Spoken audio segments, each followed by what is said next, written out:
everybody, welcome. My name's Jessica and I am the owner of GardenFreshFoodie.com, and it is a website devoted to helping people eat more whole foods and more plants.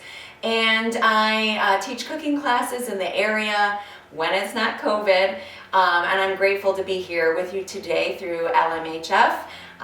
Welcoming me here, so thank you. And today what I'm going to make with you is a nice hearty soup on a cold, windy, rainy day. We're going to be making a lentil soup, and it's really easy to make, basic soup. Also, you can throw in anything extra that you might have from your pantries. Lentils are a great staple, and so whenever when I'm bulking up on my bulk goods, my bulk items, lentils are always my go-to staple, and they're inexpensive, they're super hearty, packed with protein, packed with fiber, and there's different kinds. The kind of lentil that I'm using today is a black lentil. You can use green lentils in this dish, you could use brown lentils in this dish. The black lentil is a little bit more delicate, but it still holds its shape. Unlike red lentils do not keep their shape, and so if you want a stew or a soup to kind of like have an additional protein component to it without the texture of a lentil, I recommend using red lentils. They're great to add to tomato sauce. They're great to make as a soup. They kind of just mush out though. So know that if you're using them. This soup will have a lentil where you can kind of see the shape of it. It's not going to mush out on you. And so the basis of any main soup, for me, is carrots, celery and onions and garlic, and so that's what this recipe has. And so basically we're gonna in my pot right here I have water already ready to go. I'm just gonna show you how to cut an onion. So I've got a red onion here and I sliced the top off, but I've kept the root end to it. And when I cut it, I'm gonna go ahead and I'm gonna cut through the root end, and I'm separating. It makes the peel come off more easily. So I'm just gonna peel off that, set it to the side, and then I'm going to make it flat, because anything that's round, we wanna make it flat to make it safer to cut. So when I put it down flat, I am going to just make sure there's no little root hairs there. I'm gonna do 3 cuts. Whoa! I'm not going to do it like that. That's not what I intended. So I'm going to go 1, 2, 3, and then keep the onion together. And then I'm going to go in the opposite direction, always keeping the root end on still. And then my cuts will be a little bit more symmetrical. And then I'm just going to go the opposite direction.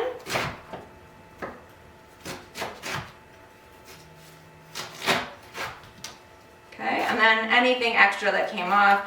If you ever have ends of things that you normally wouldn't eat, the ends of celery, the ends of carrots, the tops of carrots, ends of onions, throw them into a bag in your freezer and use them for soup stock. All you have to do to make a vegetable stock is to cover up the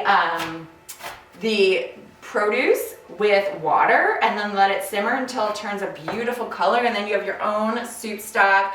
You can use it for anything. Don't have to add any extra sodium to it. It's a great way to budget and also to reduce your sodium intake. So into my pot of water, I'm going to place my lentils, and so for 8 cups of water, I'm going to use 2 cups of lentils, and so this is 4 cups right here. I like to use glass containers for measuring, and so when I know, like I'm looking at this, I know that this is 2 cups of carrots, this is 4 cups of lentils, because in a pint-sized jar, that's 2 cups, and in a quart-sized jar, that's 4 cups. So that's a way that I can measure, and I'm going to do 1.5 of these. I'm going to do 1.5 of a recipe, so it's what fits into my container here. So I'm doing 1.5 times the recipe.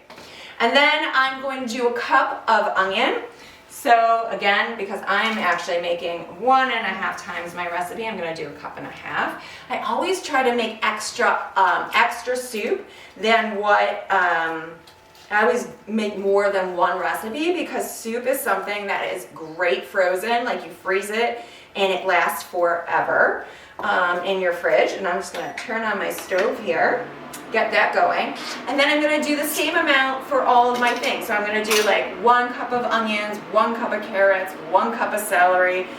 These are beautiful carrots from my garden, so I'm still just harvested them. They couldn't be fresher. Literally just before I came here, I pulled them out of the ground. And that was the last of my carrots for the year, sadly. I'm gonna do another cup of celery. Not another cup, a cup. And again, I'm doing a little bit more than a cup because I'm doing a little bit more. I'm doing 1.5 of the recipe, 1.5 times. Okay, into there it goes. And so I actually don't saute anything. When I'm making soup, I just let it simmer all together because less work, less steps, and all the flavors just meld together beautifully anyways. I don't have to do that saute step. Everything is just going to cook so nicely together. And then I'm going to smash up some garlic. So when I'm doing garlic, I take a garlic clove like this, and I take the back end of my knife, and I just smash it like that. The peel comes right off. And then I'm just gonna mince it up small. I'm gonna do the same. So I'm gonna do about a tablespoon of garlic per recipe. That's usually, depends on how big your cloves are, that's usually about 3 cloves of garlic. But again, because I am making more than one recipe, I'm gonna do a little bit more. And also I love garlic. Garlic is great for the immune system. It helps with blood circulation, and all of these recipes, the recipes that I make, they're all heart-healthy recipes, great for type 2 diabetics, helps to reduce obesity, inflammation, because that's what plants do. So when we eat a high-fiber diet, we are eating, we get full a lot faster than if we were eating something without fiber, and it allows our body to tell our brain to stop eating. A lot of times, most of us don't eat fiber-rich foods, and like you just keep eating because you don't get full. So think of yourself eating some chips, right? You just can keep eating those chips and eating those chips and eating those chips because there's no fiber there. And so it's not going to trigger the brain to have that sense of satiation, a satiety, and to stop eating. So I'm just mincing up my garlic right now. And I'm gonna just drop it into my soup. And we're gonna let our soup simmer. I'm gonna add some salt, some pepper, and some other spices. I'm gonna add turmeric, which is another wonderful anti-inflammatory. I'm just gonna kind of set aside my stuff and scoop this on in to my pot right here. Anything extra, any of those extra onions are gonna go right on in.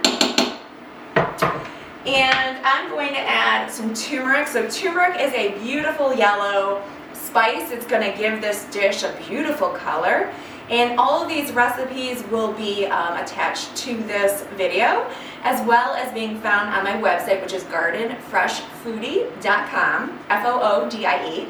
And I'm just going to dump it in here. It's about you can do about a half a teaspoon or a teaspoon. And then I'm going to add a little bit of heat, a little bit of cayenne pepper, a couple dashes of that, depends on how much heat you like. And I'm going to add some salt. So usually I do about a teaspoon and a half of salt for my soup recipes. And I'm going to make sure I don't overdo, because you can never take salt out. You can always add, but you can never take away. Okay, so I'm going to do teaspoon and a half, maybe a little bit more, because again I told you, whoop, that's why I do it over a container. Usually I have a little salt, pinch salt area, pinch salt jar, but for the purposes of this, my makeshift kitchen with you guys, this is what I'm doing. Okay, so again, we can always add, we can never take away. So we want to go little bit lighter than we normally maybe would think we would want to. We always want to be careful of that. So I'm adding in about 1/4 teaspoon of pepper per recipe, but because I was doing 1.5, I did 1/2 teaspoon, just a little bit extra spice there, because I love spice. And then we're going to add some cumin. You can use ground cumin or you can use whole cumin, up to you. I have whole cumin seeds right here. I love the smell of cumin seed. And the difference is when you buy the seed versus the ground spice, the seed has much more flavor. Anytime we grind something up, we're exposing it to the air and it's oxidizing, and then we lose some of the oomph of that spice, especially if you have spices that sit around for a long time. Try to always buy less, and then and you can go and buy them in bulk. You can go and buy them in in smaller quantities. I like to support Indian food stores or Asian markets, stores that really are less expensive than a grocery store and also usually owned by a small business. So I'm going to add in about 1 teaspoon of my cumin, and the recipe calls for 1/2 teaspoon of cumin, but again I'm going 1.5 on my recipe, so I added a little bit extra. Okay, always a little bit extra on things. Okay, so I'm just going to let this simmer. If you have fresh tomatoes, you could add some fresh tomatoes to this dish.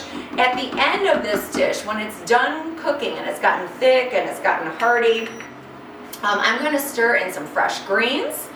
And also I did have, and I'm going to serve it with some fresh parsley. So we'll see that at the end of the recipe. But I am going to also stir in some fresh peppers that I have from my garden. The recipe doesn't call for it, but I have them, so I'm just going to add them. They're beautiful color, and I'm just going to kind of add a little bit more of those in. Add some of those in just as an extra thing. Soup is awesome like that because you can add, it's a great way to clean out your fridge without letting things go bad. If you had mushrooms and you want to throw mushrooms into this, great. You had tomatoes, great canned tomatoes. This dish is really a staple. It's like what you have usually in your kitchen. Onions, celery, carrots, peppers, lentils, and basic spices.